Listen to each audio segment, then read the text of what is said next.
From Tokyo, Japan and New Plymouth, New Zealand, this is Down to Business English with your hosts, Skip Montreux and Samantha Vega.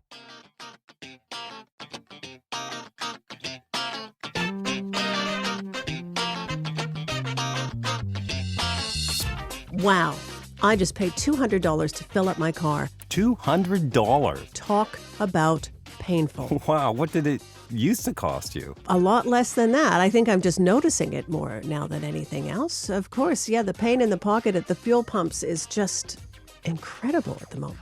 And this all has to do with what is happening in the Middle East at the moment with this war, this U.S.-Israeli war against Iran. Yes, the Strait of Hormuz, choke point for 20% of global oil supply. And with that oil not being able to get distributed internationally, it's having a huge impact on global business. Yes, there's lots of different businesses that are thinking of different ways to combat the spike in oil prices.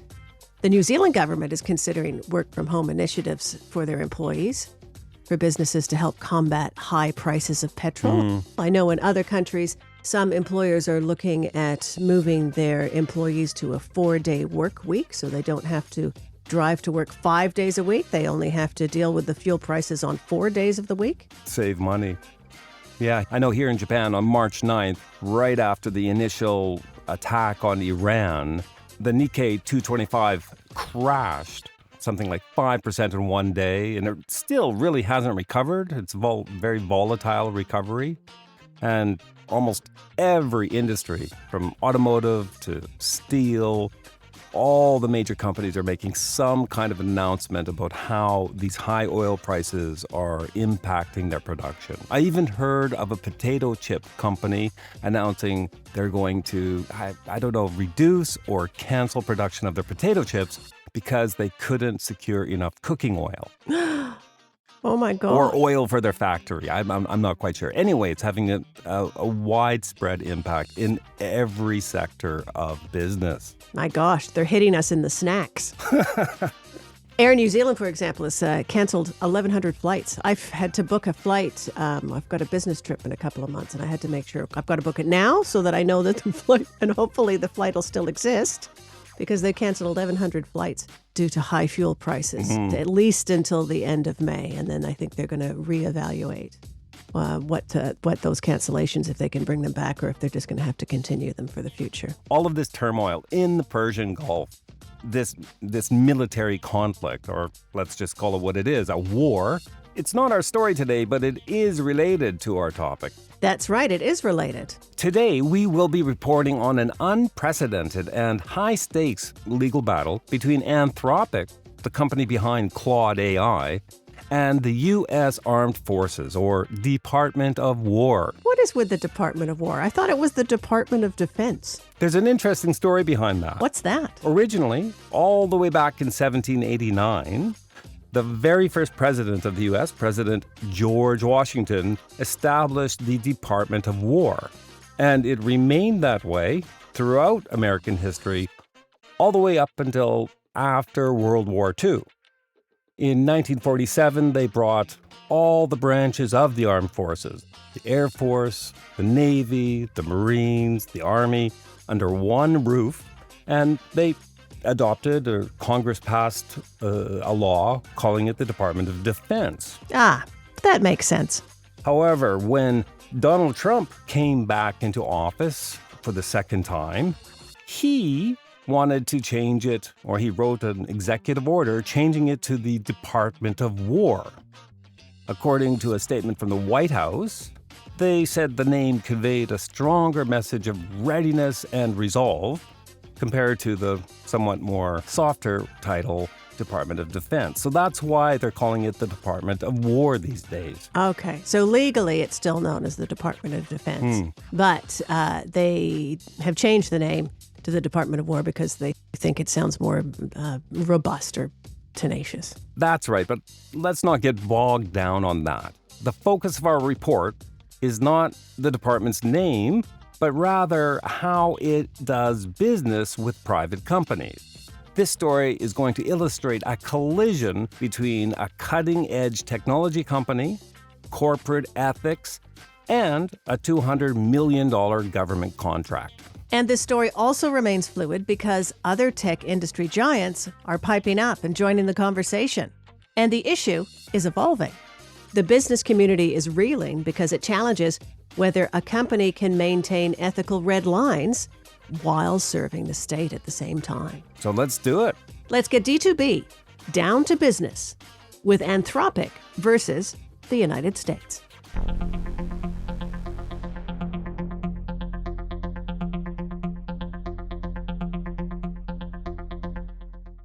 The dispute between the government and Anthropic started in September of 2025 when U.S. Secretary of War Pete Hegseth issued a memo that demanded Anthropic, along with all other AI contractors, permit the Department of Defense all lawful uses of their technologies.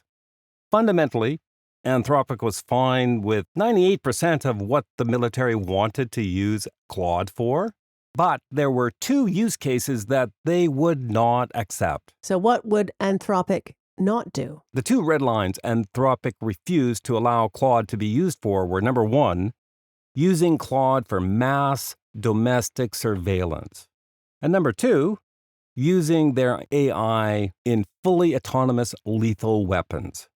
To allow Claude to be used for these purposes, Anthropic would have to go against their stated company beliefs and ethical policies and remove self-imposed guardrails on its AI model, Claude. Anthropic stuck to their guns and wouldn't allow the U.S. government to change their minds to allow governmental access of those two very important parts of their technology's ability. The ability to domestically surveil the U.S. public en masse, and to allow the U.S. government to control fully autonomous lethal weapons, weapons that can be used without human oversight. And it's important to note that CEO Dario Amodei argued it's not that he wasn't 100% against using AI for those two use cases, but his argument is that current AI is just not reliable enough, especially for autonomous warfare. It could easily misidentify targets. In other words, Anthropic said their technology isn't up to par yet. That's precisely what they're saying. And the government retaliated by designating Anthropic a supply chain risk to national security and ordered all federal agencies to cease using its technology, as well as contractors to federal agencies. Being labeled a supply chain risk is going to have such a negative impact on Anthropic's business operations. It will.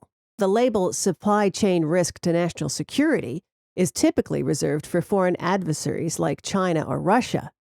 So thousands of contractors and government agencies like NASA and the Department of Health and Human Services now must certify, they must prove, in other words, fill out a load of paperwork to prove that they aren't using Claude. So this is creating an operational nightmare for software workflows. And that's not the only issue. The military has problems to deal with as well.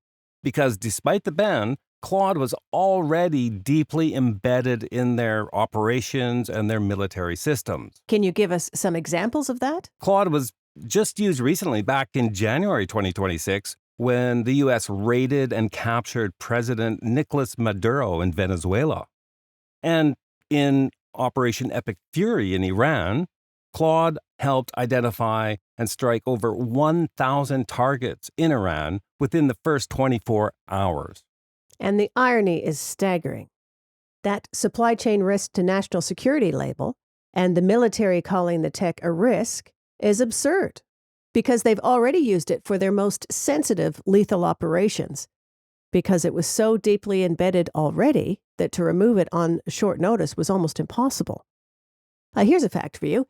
AI tech has compressed planning that once took days into hours. In Iran, 20 troops did the same work that 2,000 people did in Iraq back in 2003. That's incredible. In any event, Anthropic filed lawsuits in California and Washington, D.C., alleging First Amendment retaliation for their views on AI safety. Basically, they're saying that the government is infringing on their First Amendment right to set their own policies.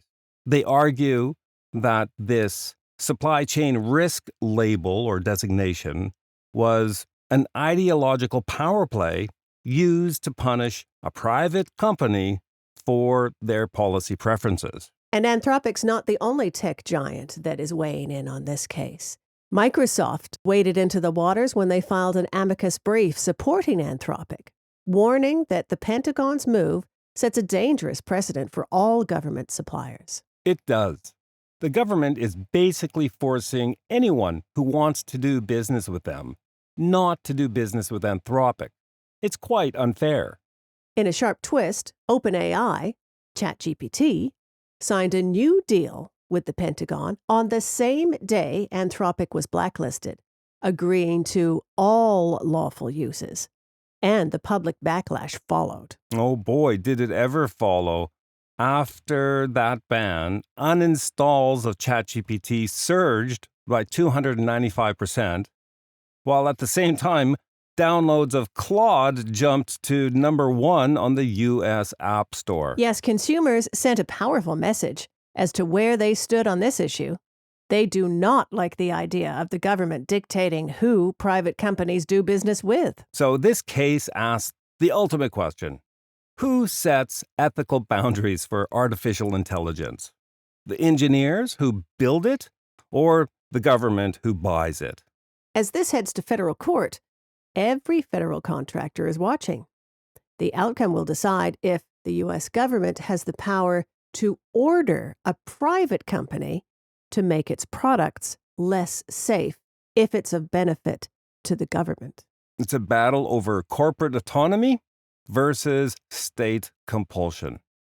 Can the government use its market power to force a private company to give up its core values for, like you said, the national interest? Of interest to us now, it's time for us to get D2V. Down to vocabulary.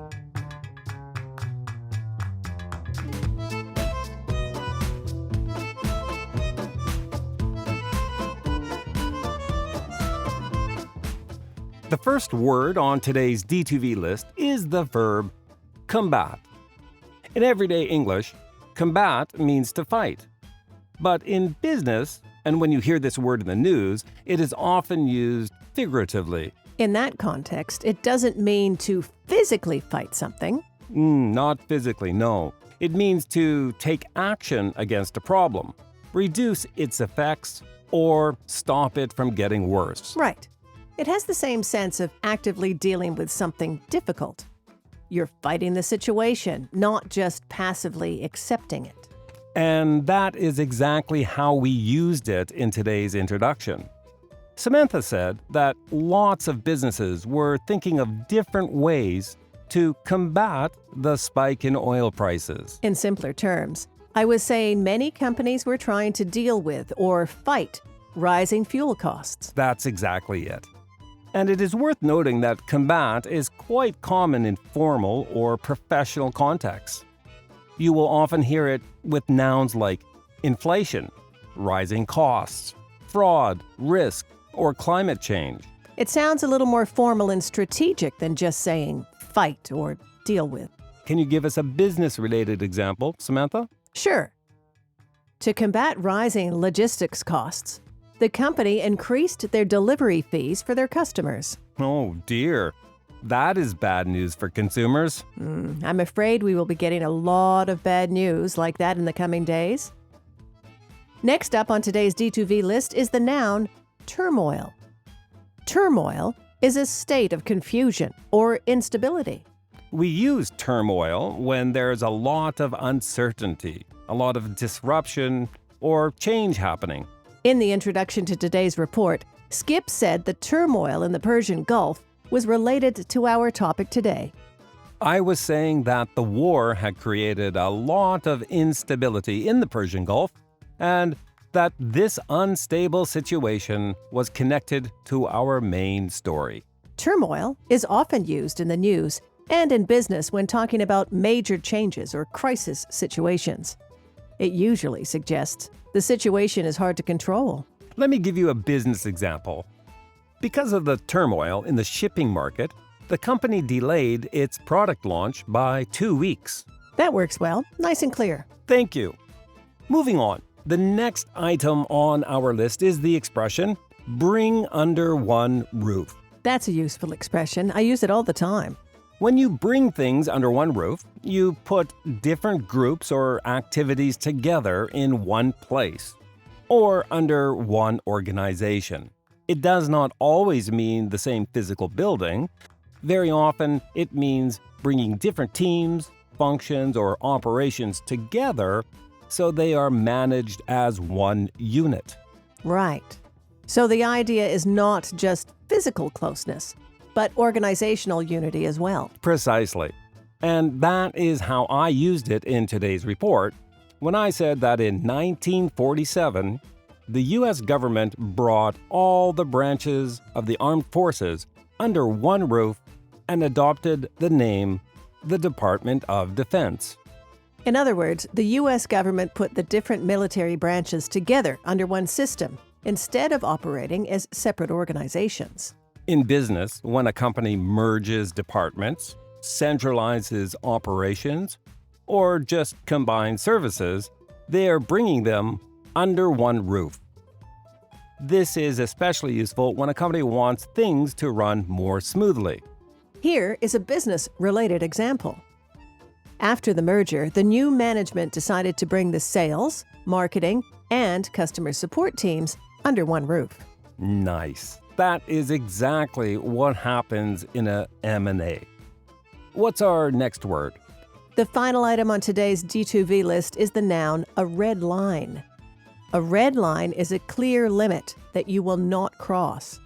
When something is a red line, it is a firm boundary. It is the point where you say, no, this is not acceptable.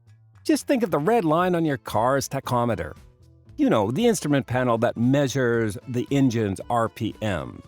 There's an actual red line that shows when your engine is running too fast. That's a good image to help remember this word.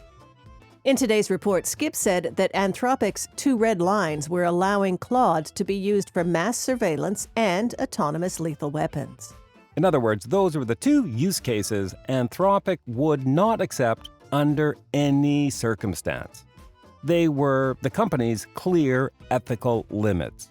You will often hear red lines in politics, law, and business when people are talking about non-negotiable rules or boundaries. Can you give us a business example, Skip? Sure. Late delivery is a red line for most buyers. So, any supplier who misses the deadline will lose the contract. It's always best to know what your customers' red lines are and not cross them. Would you like to help Down to Business English reach more people wanting to improve their business English skills? Follow Down to Business English on Apple Podcasts, YouTube Music, Spotify, or any place podcasts are found. Leave a rating and a review and tell everyone how much you enjoy the show.